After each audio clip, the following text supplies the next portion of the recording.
Dua kisah Imam Malik yang perlu diteladani ialah berani berkata tidak tahu kepada penanya. Hal ini penting karena sebagai seorang yang berpengetahuan terkadang sulit atau bahkan gengsi untuk mengatakan tidak tahu. C. Imam Syafi'i. Biografi Imam Syafi'i. Abu Abdullah Muhammad bin Idris Syafi'i atau Imam Syafi'i adalah seorang mufti besar Sunni Islam dan juga pendiri mazhab Syafi'i.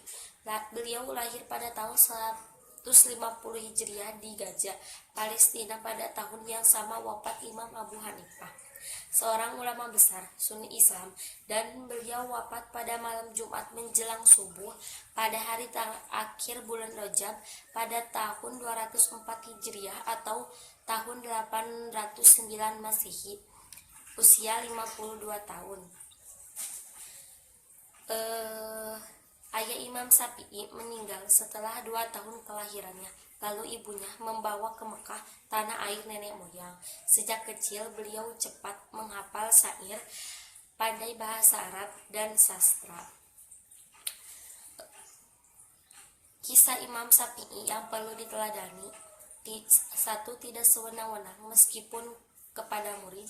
Yang kedua, mendamaikan perselisihan. Dan Imam Ahmad bin Hanbal. 1. Biografi Ahmad bin Hanbal.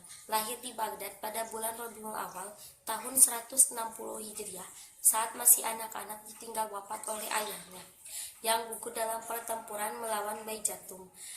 Imam Ahmad bin Hanbal wafat setelah menderita sakit 10 hari dan meninggal di siang hari pada tanggal 22 Rabiul Awal tahun 241 Hijriah atau 855 Masehi.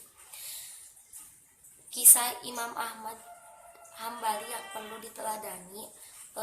Dia dikenal sebagai seorang pemuda yang cerdas dan gigih dalam menuntut ilmu. Pernah ada orang yang mempertanyakan kegigihannya. Ia berkata, "Sampai kapan engkau terus mencari ilmu pengetahuan, padahal engkau kini telah mencapai kedudukan mulia di antara pencari itu?"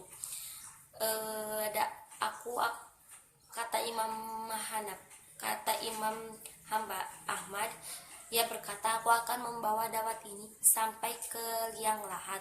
Artinya ia tidak akan berhenti mencari ilmu hingga ajal menemuinya.